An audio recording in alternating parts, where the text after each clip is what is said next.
Maladie dépression, c'est une maladie mentale qui ba un pile problème. Gen 300 millions de moun qui souffrent dans le monde là. Et li la cause que 800 000 moun touye tête yo chaque année. Et si wap vive en Haïti dans moment lok ça, ou ka gen el sans ou pa connaît. Mais 9 signes qui ka fò penser ak maladie dépression. Premier signe, ou ka senti ou envahi par une tristesse, ou nan la peine, et des fois, ou qu'on a crié sans raison.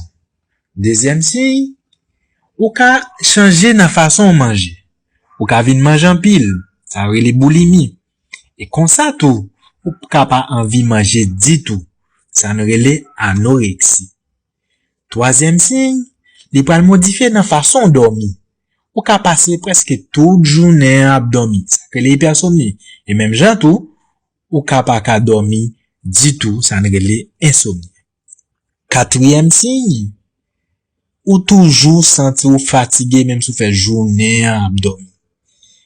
Cinquième signe, ou vin perdu nan concentration, oublié facile. Sixième signe que ou ka genyen, c'est que ou vin pas intéressé à rien du tout, ni à hygiène corps. Des fois même baigner ou pas vle baigner.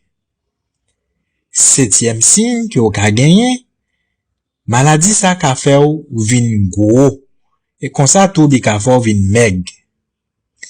Huitième signe que ou ka genyen, ou ka pa bay tête ou valet encore, ou gen pensée négative. Et neuvième signe qui pi triste là, des fois ou kon même gen envie pour touyer tête ou, ça rele suicide.